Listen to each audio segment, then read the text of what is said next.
Hey ladies, I am so sorry it's taken me so long to give you guys an update about my third beta, which was 2 days ago on Wednesday. And basically, I had left off by saying that on Monday, my levels were at 349, which had not quite tripled over the weekend like they wanted it to. It went up 87%. And then, so my nurse was just basically saying that they really wanted to look at the numbers Wednesday and really closely to see, you know, where to go from there. So, Wednesday morning, I wake up at maybe 5:45, 6 o'clock with um, all of this light brown, like spotting, like but more than normal. Like it was a little bit more. So I, was pretty upset because the spotting from last time had finally went away. So with it being, quite a bit, I was super upset.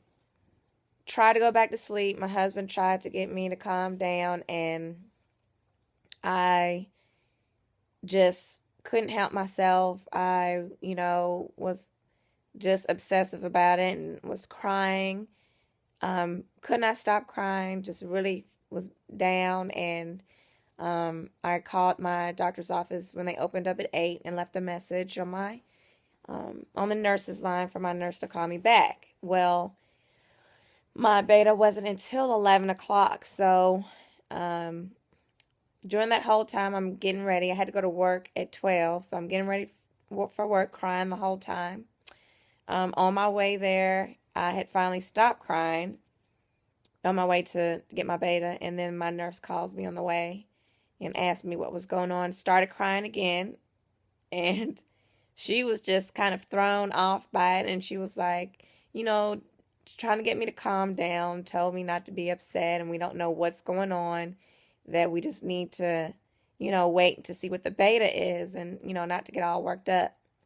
But that none of the pep talks anybody was giving me was helping. I was literally just crying and crying. So I go there, get my blood drawn, go to work, get to work, start crying in front of my coworker. I was just a mess.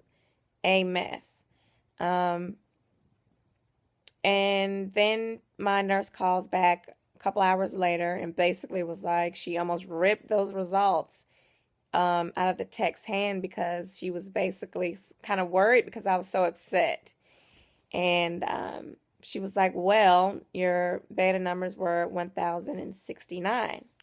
So in 2 days, they went from 349 to 1,069, which she was happy about. And she was saying that I wouldn't need to get a fourth beta now. And, everything looks good. And that I could schedule ultrasound for 2 weeks from Wednesday. And, she asked me how I was feeling. And, I said I was still spotting. And she was just basically saying, keep an eye on the spotting.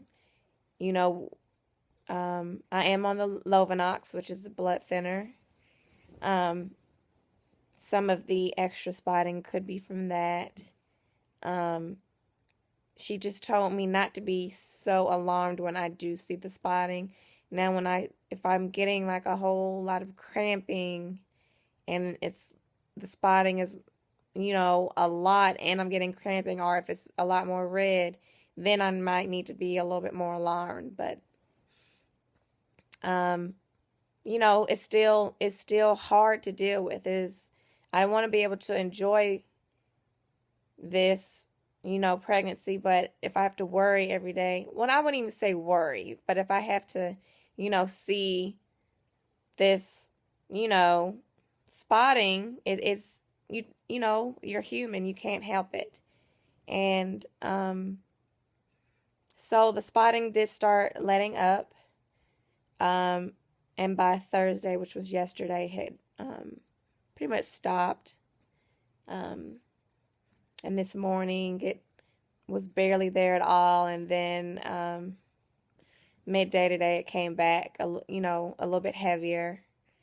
And so it's been a little bit heavier all evening. So I don't know. I'm just going to have to, stay in prayer. I have learned not to get so upset. But basically, she said that day I was probably crying so much because my hormones had went up so much. And she was like, that's only going to get worse. So I definitely feel a lot more emotional and moody. So I'm trying to get used to that. But yeah, I'm not going to be quite as alarmed when I see the spotting. I just need to, stay faithful and, really stay deep in prayer. And, I'm not going to worry. I'm just going to take this day by day. And that's all I can do. If I'm worrying about this all the time, it can't be good for the baby anyways. So, my ultrasound is November the 6th, and I'm super excited about that. I will feel a lot more comfortable when I see a heartbeat, and I honestly think it's only one. That my gut is telling me it's only one baby that made it. So, we'll see. I'm very excited, and I'm trying to think of others. I don't have as many symptoms as I was having even when my HCG levels were lower. I was getting nausea if I didn't eat, and stuff like that. And now the only thing that I'm feeling is I'm just tired, and I don't really get nauseous, maybe because I'm more conscious and I'm kind of snacking more, so I don't get as hungry. So, yeah, the only thing I'm really feeling right now is fatigue, but everything else feels pretty good. And of course, my boobs are sore, but that's about it. I do have to wake up early in the morning every night and pee, and also get really, really thirsty like I am right now. That's probably why my voice sounds like this. But I'm trying to stay hydrated and all that good stuff. So I think I covered everything. I'll probably give an update sometime before my ultrasound, just to give a little recap on like symptoms or anything. So, but yeah, I know everybody was kind of waiting for my update, and everything is fine. And I just would love for the spotting to ease up, make me feel a lot more comfortable. And shout out to Z. Thanks for checking on me this morning. I really, really, really appreciate that. So, all right. Y'all have a wonderful, wonderful evening. I'm resting in bed. And that's about it. All right. Bye.